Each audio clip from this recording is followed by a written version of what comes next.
Hello everybody and welcome to another Twilight Zone review. Today it is Season 2, Episode 16, Nothing in the Dark, written by George Clayton Johnson and starring Gladys Cooper as Wanda Dunn and Robert Redford as Harold.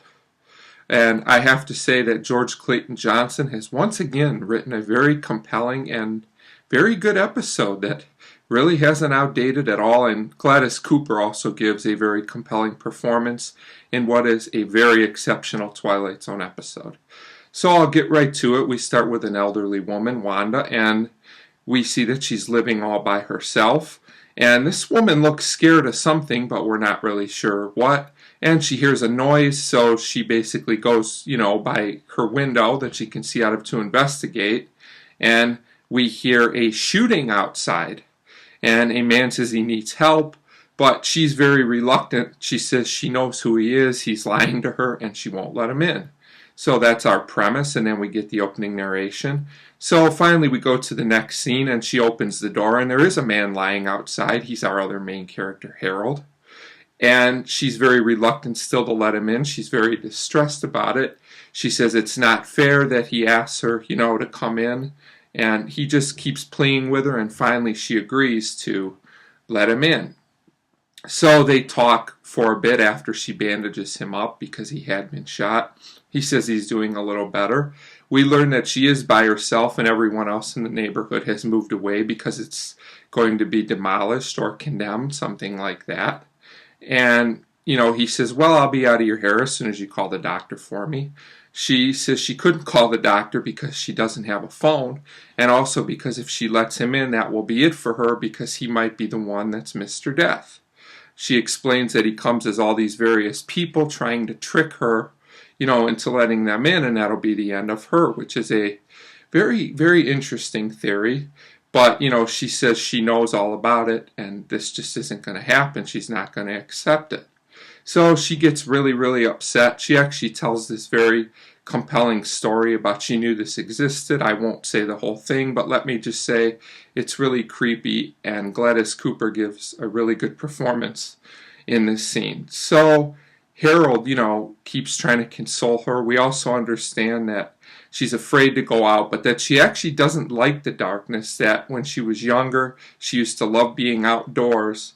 And, she really doesn't like the dark and the cold. So this woman must really, really be afraid of this Mr. Death person. It's very sad in a way. So, Harold just keeps trying to console her. But it's obvious that he still needs some kind of help, which she can't give him. So then we get this knock at the door while they're talking. And once again, she's kind of jumpy. She's afraid. And there is another man at the door. And she opens the door. He says, he doesn't have time for this. She's got to go. And he actually comes in and knocks her down, which was a little bit brutal. I mean, I don't think he did it on purpose, but he's pretty forceful coming in. Is that legal? I'm not really sure. But I guess it is at this time because when he comes in, she's fine, I guess, as fine as she could be. And he tells her the building is coming down and she now has no choice but to leave whether she likes it or not. And then he gives this whole story about, how buildings come down and new ones come up. And they use that as a comparison to life. How when you get older, you go and new life comes in, which is an interesting comparison. But it works here the way it's used in the episode. I see what they're getting at.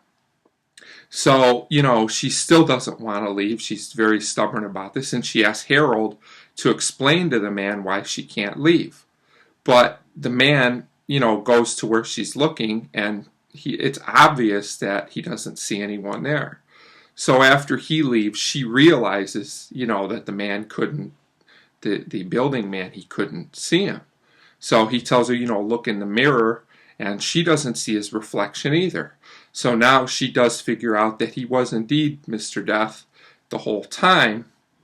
And, so she's upset about this. She says, you tricked me, and he says, I had to try and make you understand that this isn't so bad, what's happening. So finally she's starting to get a little more receptive to this idea. And, she finally does take his hand, and we learned that what she was really afraid of was the fear of the unknown, which I think is very relevant to a lot of people. There's a lot of different theories about what happens after we pass away, and whichever one you believe, I think it's fair to say that quite a few people at least think about, what'll happen. So I think this is still very relevant today. And then she sees herself lying there, that she is passed away, and she goes off with him. And he basically explains, this isn't the end. It's just like a new beginning, So, and the episode pretty much ends with her accepting this, I believe. This is a very strong and powerful episode with very good acting. I do have one little thing about this episode. I wish they wouldn't have made it so obvious, the twist of the episode. They tried to mislead you with the building man, making him, you think he was Mr. Death, but to me it was pretty obvious right from the beginning that it was, Robert Redford's character Harold.